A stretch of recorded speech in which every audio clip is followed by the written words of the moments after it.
Robert Magé qui est avec nous ce matin.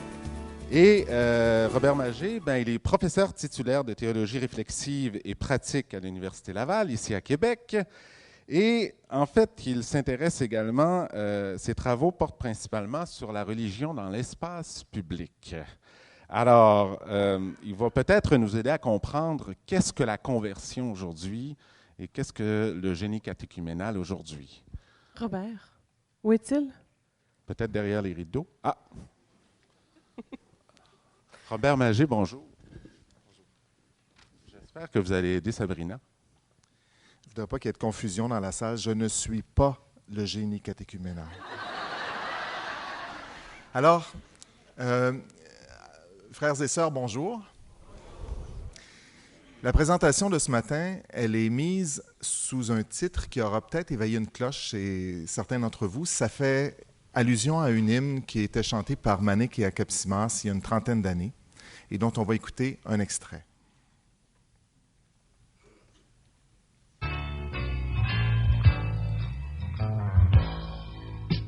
N'ayons pas peur de vivre au monde, Dieu nous a devancés. N'ayons pas peur de vivre au monde où Dieu même s'est risqué.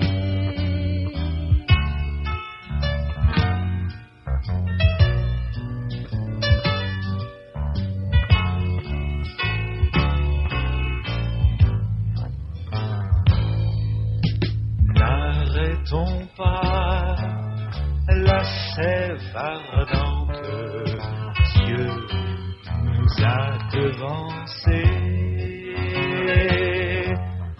N'arrêtons pas la sève ardente qui tourmente l'univers.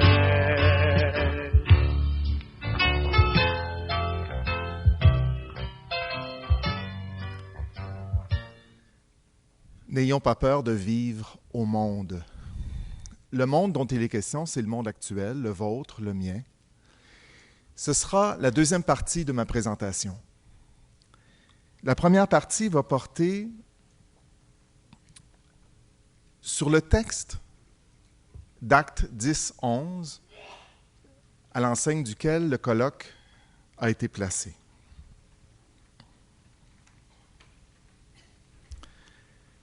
Dieu nous a devancés. Vous connaissez bien ce texte, vous l'avez réentendu hier. Si on s'en tient simplement à la séquence des événements, un centurion, Corneille, envoie des émissaires pour convoquer Pierre chez lui. Pierre et quelques frères, nous dit le texte, se rendent chez Corneille. Pierre leur annonce la parole et au terme de la rencontre, il les fait tous baptiser. À travers ce récit, dont on a deux versions, c'est-à-dire on a d'abord le récit lui-même au chapitre 10 et on a la façon dont Pierre en rencontre ensuite aux frères de Jérusalem au chapitre 11, on se rend bien compte qu'il s'agit d'un récit de conversion, mais d'un récit de conversion qui concerne avant tout l'Église.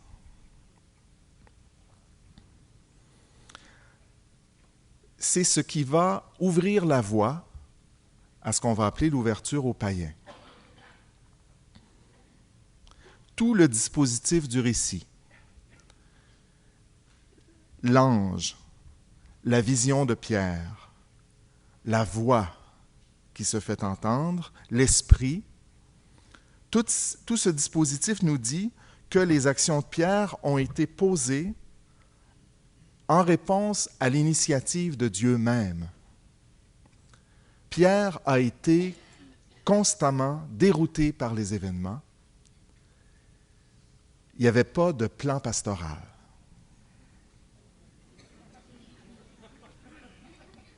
En effet, le texte nous indique toute une série de déplacements que Pierre et ses compagnons vont vivre. Des déplacements qui concernent d'abord le pur et l'impur. Pierre dit « Je n'ai jamais mangé aucun aliment interdit ou impur. » Et pourtant la voix lui dit « Ce que Dieu a déclaré pur, toi ne le déclare pas interdit. »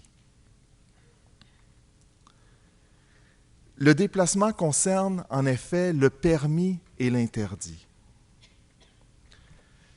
Pierre dit, vous savez à quel point il est interdit à un juif de fréquenter un païen ou d'entrer chez lui. Et pourtant, Pierre se rend chez Corneille, et il se rend chez Corneille sans savoir de quoi il retourne. La première chose qu'il dit à Corneille, « Je vous demande donc pour quelle raison vous m'avez convoqué. » Des déplacements qui concernent encore le sacré et le profane. Corneille se prosterne aux pieds de Pierre, mais Pierre le relève, reste debout, « Je ne suis qu'un homme, moi aussi. » D'autres déplacements encore dans ce récit. Un déplacement qui concerne le rapport entre nous et les autres. Alors que l'Église croyait que le salut était réservé aux brebis perdues de la maison d'Israël, je réfère ici évidemment à la réponse que Jésus fait à la syrophénicienne ou à la cananéenne, je ne me souviens plus dans Matthieu. Pierre en est amené par la rencontre de Corneille à dire, pourrait-on refuser l'eau du baptême à ces gens qui ont reçu l'Esprit Saint tout comme nous? Un déplacement qui concerne enfin le contraste entre le scandale et l'émerveillement. D'abord, les apôtres et les frères de Judée sont scandalisés. Tu es entré chez des hommes qui n'ont pas la circoncision et tu as mangé avec eux. Mais en entendant Pierre, ils en viennent à rendre gloire à Dieu en disant, « Voici que les païens eux-mêmes ont reçu de Dieu la conversion qui fait entrer dans la vie. » En somme, quand on examine ce récit, très important, parce qu'il s'étend sur... Les Actes prennent la peine de raconter ça sur 2 chapitres. On se rend compte que Pierre a eu besoin de Corneille, qu'il a dû dépasser ses préjugés et s'ouvrir à de l'inattendu. Ce faisant, Pierre a su reconnaître l'action de Dieu et agir en conséquence. Il a relu son expérience de déplacement et il en a témoigné devant l'Assemblée de Jérusalem. On est devant une expérience ici qui n'a pas simplement touché Corneille, ses amis et sa famille, mais c'est une expérience qui a transformé l'Église et qui a transformé le message chrétien lui-même. C'est une mutation très importante dont témoigne le récit des Actes et dont on trouve d'autres échos, évidemment, dans le Nouveau Testament. Ce récit, je vous suggère qu'il nous conduit à envisager d'autres chemins de catéchèse. Il nous indique en effet un passage à effectuer. Passage d'un enseignement à transmettre vers une conversion à vivre ensemble. D'abord, un enseignement à transmettre. Je présume qu'il y a ici beaucoup de gens qui ont enseigné dans leur vie ou qui se retrouvent aujourd'hui dans une position où vous avez enseigné. C'est mon propre métier. Hein? Je suis professeur. Comme enseignant, je suis toujours tenté de croire que je n'ai rien à apprendre, sinon de façon accidentelle. et que je n'ai pas vraiment besoin d'écouter, sinon pour vérifier que mon enseignement a été compris et entendu. Ça me permet de construire mon programme d'enseignement d'avance, d'établir les objectifs, de déterminer des moyens, de me fier sur un manuel,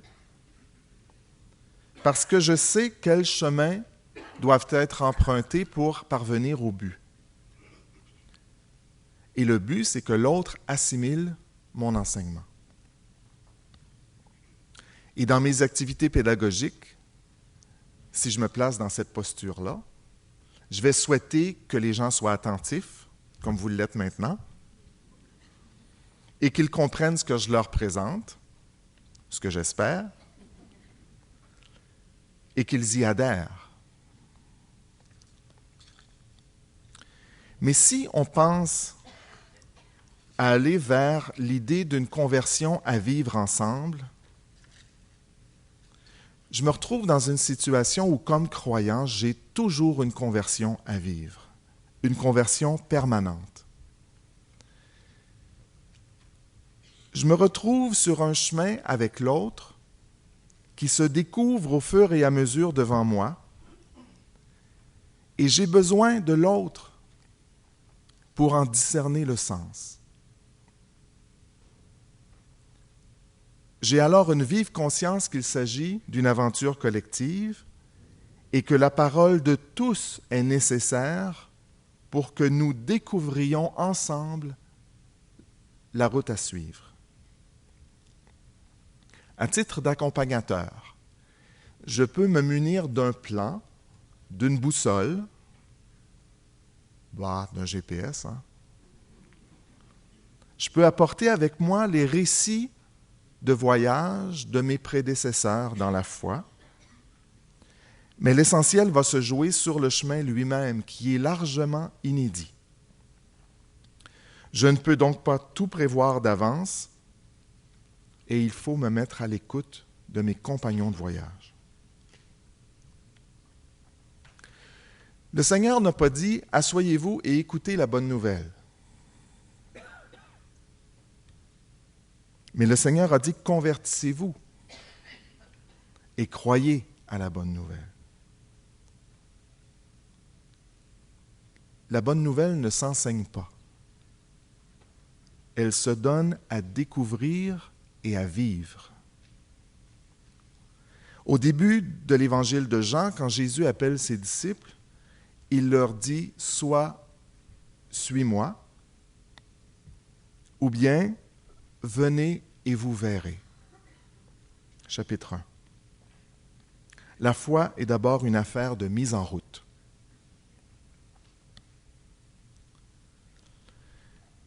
Le passage de l'enseignement à l'aventure de la route, à la conversion permanente, ça ne concerne pas seulement la manière d'enseigner, comme s'il s'agissait simplement d'avoir un enseignement plus participatif, plus actif. Mais l'enjeu est beaucoup plus fondamental. Il s'agit de comprendre que l'Esprit de Dieu nous entraîne aujourd'hui sur des chemins qui ne sont pas définis d'avance, que nous ne maîtrisons pas et qu'il nous faut découvrir au fur et à mesure. Découvrir ces chemins ensemble, en mettant en place des lieux ecclésiaux de paroles partagées et de discernement collectif. Mais aussi le découvrir avec d'autres que nous, avec les hommes et les femmes de bonne volonté, parce que l'Esprit de Dieu concerne notre monde et que nous ne sommes pas les seuls auxquels ce monde tient à cœur. Vous voyez bien que je suggère l'importance d'une démarche catéchétique qui soit inventive, à l'écoute, ouverte sur le monde. Inventive, c'est-à-dire une démarche catéchétique qui ne se concerne pas seulement avec la transmission de l'héritage du passé, mais qui réfléchit constamment à ce que cet héritage peut bien signifier pour aujourd'hui. Une démarche à l'écoute, parce qu'il s'agit de chercher ensemble cette signification actuelle, parce que l'Esprit souffle où il veut et que le discernement collectif est nécessaire. Ouverte sur le monde, il importe de ne pas réduire l'espace catéchétique à la simple démarche individuelle, ni à la seule vie intérieure, mais il s'agit de comprendre cet espace comme l'espace du monde lui-même, tel qu'il se présente aujourd'hui, avec ses grandeurs, ses misères et ses défis. Ça signifie que la démarche catéchétique doit faire côtoyer toutes sortes de personnes en quête de sens et de vérité, non seulement dans l'Église, mais par-delà les murs de celle-ci, nos contemporains, au rang desquels nous figurons nous-mêmes. Aujourd'hui encore, l'Esprit nous dit, comme à Pierre, au sujet de ceux et de celles qui ne font pas partie de nos cercles, « Allons, descends et pars avec eux, sans te faire de scrupules, car c'est moi qui les ai envoyés. » Je pense que cette mise en route, cette aventure, elle est en jeu dans toute démarche catéchétique, dans chacune des rencontres que nous faisons, qu'il s'agisse de rencontres individuelles ou de rencontres de groupe. C'était ma première partie. La deuxième partie, si l'espace catéchétique, ça concerne notre monde, quel est-il ce monde? Je vais vous offrir quelques réflexions à ce sujet, qui ne sont pas des choses complètement nouvelles, évidemment. On vit dans le même monde, vous et moi. Mais je vais essayer quand même de tracer un certain nombre de traits qui peuvent nous aider à nous orienter.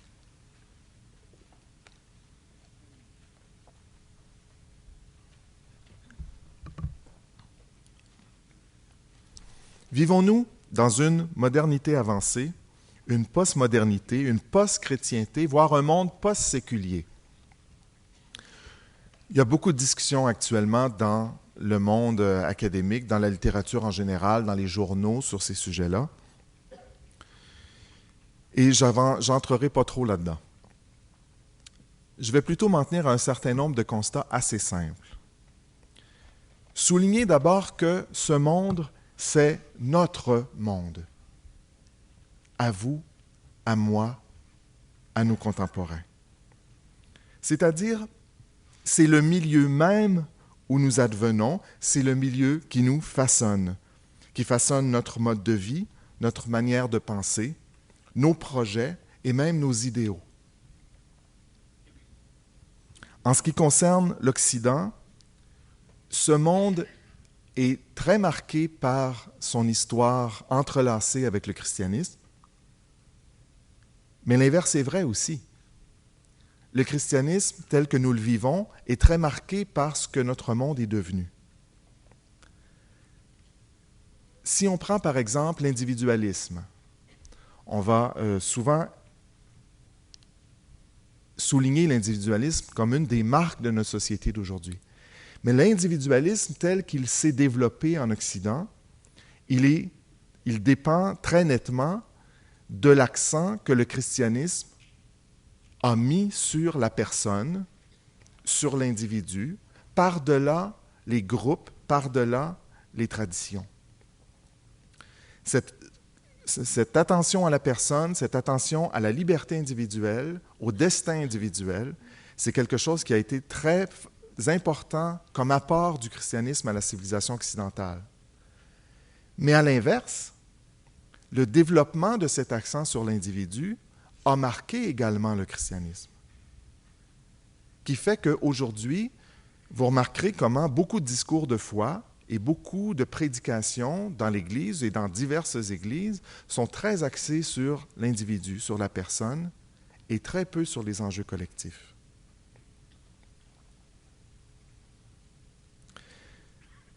Notre monde, donc. Mais il y a d'autres caractéristiques qu'il faudrait... il y a des caractéristiques importantes qu'il faudrait au moins nommer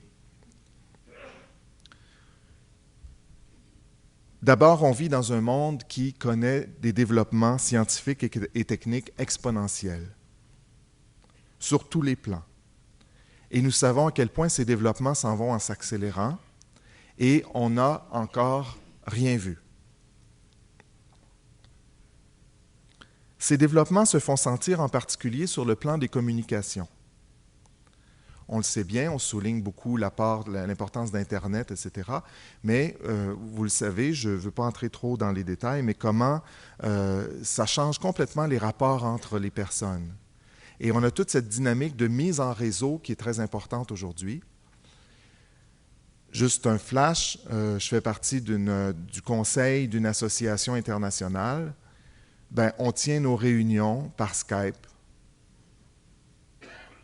On s'appelle à travers le monde et on tient nos réunions, on est 8 et on n'a pas personne à sortir de chez soi. C'est un détail, c'est simple, mais c'est le genre de choses qui auraient été encore inimaginables il y a 10 ou 15 ans.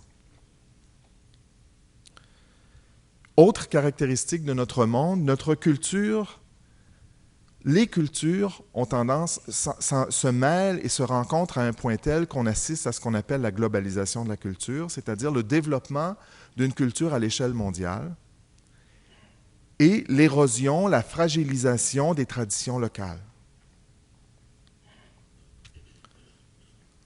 On vit dans un monde où l'économie se mondialise, c'est un thème dont on entend souvent parler, et cette économie devient complètement dominée par le système capitaliste.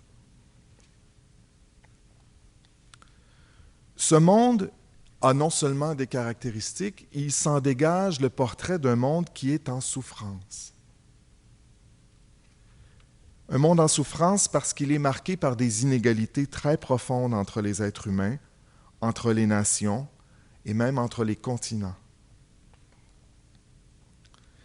C'est un monde qui est traversé de violences très profondes, dont une grande partie sert à maintenir ces inégalités.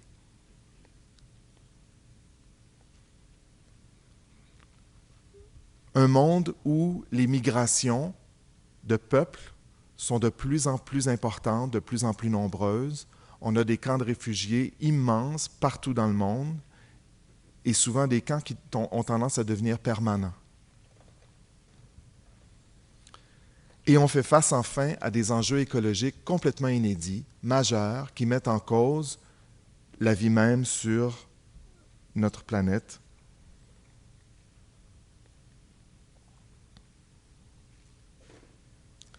Que devenons-nous personnellement et collectivement au sein de ce monde? D'abord, nous demeurons des humains. Nous demeurons des humains tels que les humains ont vécu depuis toujours sur cette planète. Nous avons besoin de sens, nous avons besoin de pain et d'eau, nous avons besoin de plaisir, de jeu, nous avons besoin de relations. Et ceci, évidemment, perdure. Mais ça se vit sous des modes nouveaux parce que l'évolution de notre monde nous transforme. Cette évolution nous ouvre des possibilités. Elle nous donne une plus grande confiance dans notre capacité d'action et de transformation. On est moins marqué par l'idée du destin ou de la fatalité que des générations passées. On connaît un élargissement vertigineux de nos horizons, de ce qui est possible, de ce qu'on peut connaître, par-delà les cercles traditionnels. Les jeunes le sentent bien, beaucoup veulent voyager très tôt aujourd'hui, plus encore que n'importe quelle génération précédente. On vit ce qu'on peut appeler une intériorisation de la pluralité. De la pluralité dans les façons de penser, façons d'être, façons de vivre, il y en a toujours eu sur la Terre. Mais les contacts aujourd'hui, la globalisation de la culture, tout le brassage des traditions, tout ce qu'on voit à travers les médias nous fait prendre conscience de cette pluralité à un point tel qu'on l'intériorise. Non seulement on sait qu'il y a des gens qui pensent et qui vivent autrement, mais on sait que nous-mêmes, on pourrait penser et vivre autrement. Qu'il y a une relativité à notre façon de penser, de vivre, d'être et même de croire. Nous vivons enfin des vies qui se construisent de plus en plus par des réseaux, à travers des réseaux multiples, entremêlés, plutôt que des vies basées sur le principe du territoire.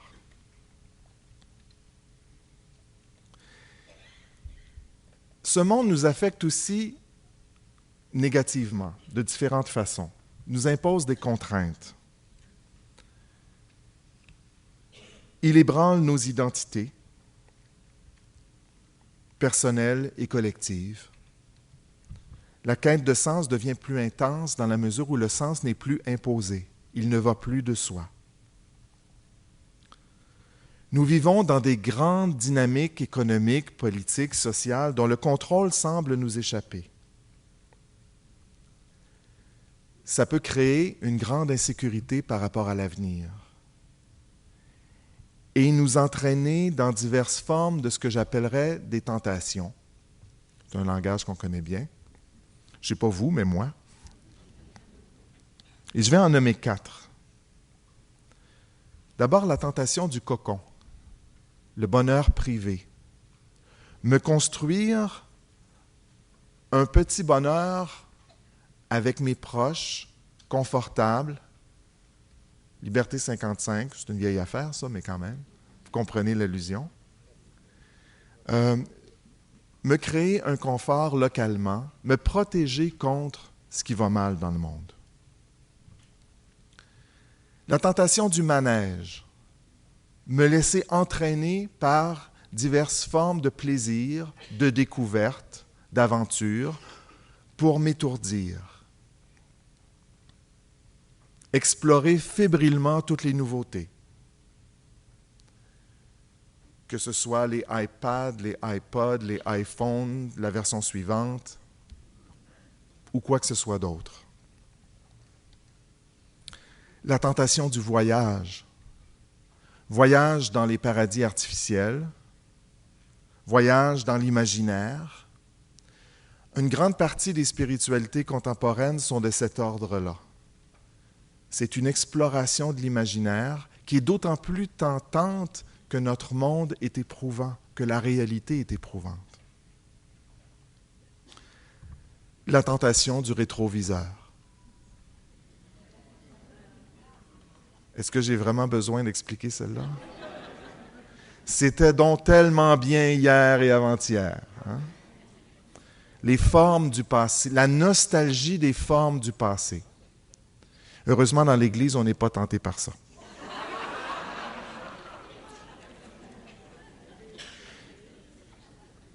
Une des plus grandes difficultés dans notre monde aujourd'hui,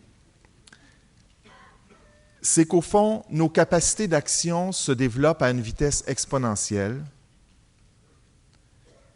beaucoup plus rapidement que notre capacité de mûrir collectivement et personnellement au plan éthique et au plan spirituel.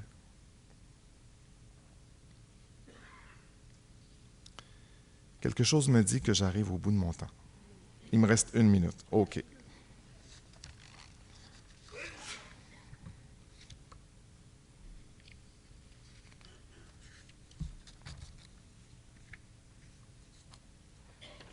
Je vais aller vers la fin de ma présentation.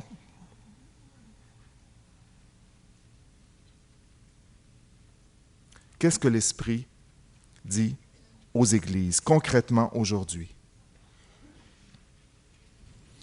Aujourd'hui, comme hier, la bonne nouvelle est annoncée aux pauvres, c'est-à-dire à tous ceux qui sont brisés par les dynamiques de notre monde.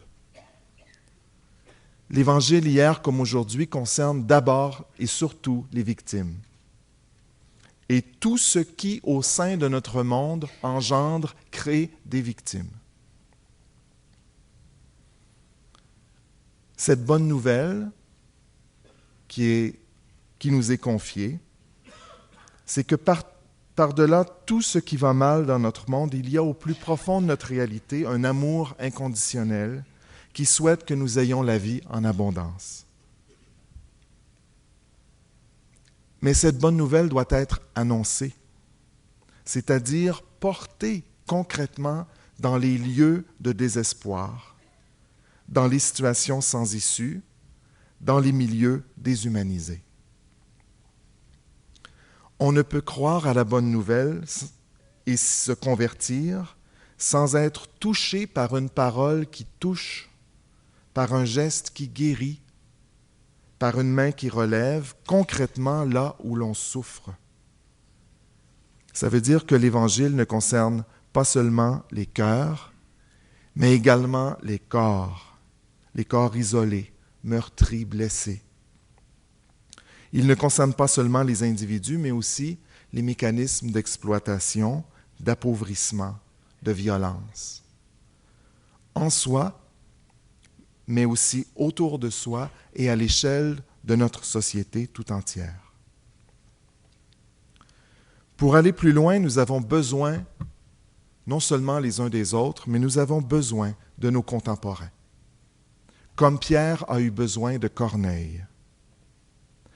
C'est en allant à leur rencontre que nous pourrons discerner avec eux ce que l'Esprit dit aux églises. Et nous pouvons déjà pressentir quelques conversions en ce qui nous concerne. Et je termine là-dessus. Ce n'est pas des petites conversions, vous allez voir. Comme l'ouverture aux païens, ça n'a pas été une petite conversion pour les premiers chrétiens. Je pense que le chemin qui est devant nous pourrait nous inviter à nous déprendre d'une certaine fascination que nous avons pour les questions de sexualité et de procréation. Je pense que nous avons besoin de développer une vision plus prophétique des rapports entre hommes et femmes. Que nous avons à développer une plus grande audace dans nos engagements envers un monde plus juste et plus sain.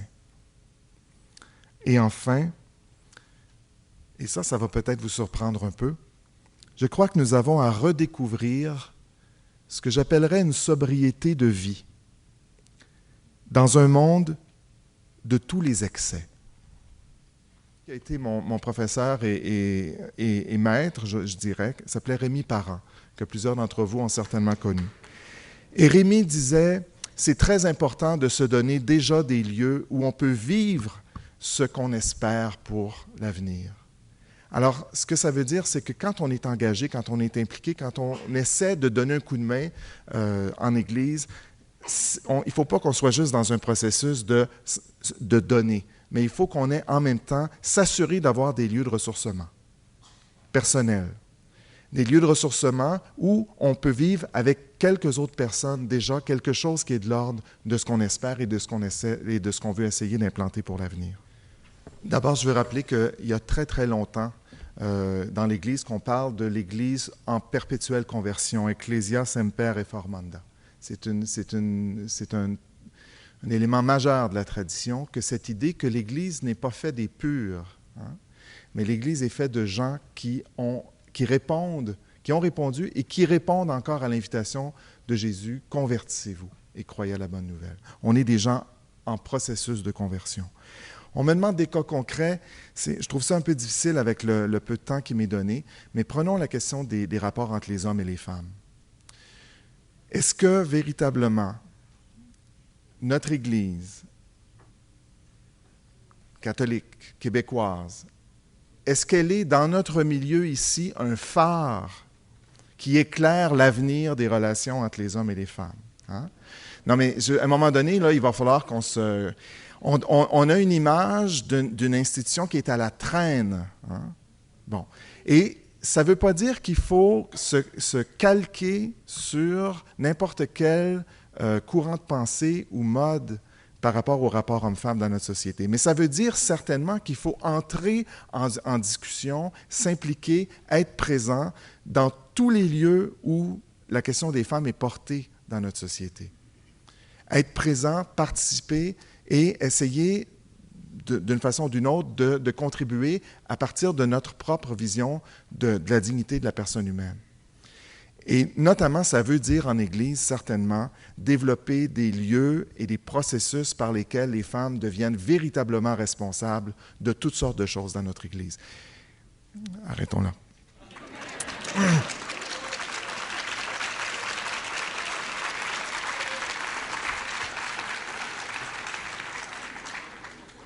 Et peut-être un dernier mot sur, quand on parle de la question de l'audace, je pense par exemple à l'importance de tous les groupes qu'on appelle les groupes altermondialistes. Tous les groupes qui essaient de réfléchir à un autre monde, à une autre façon dont on pourrait organiser la société, l'économie, les rapports sociaux, etc.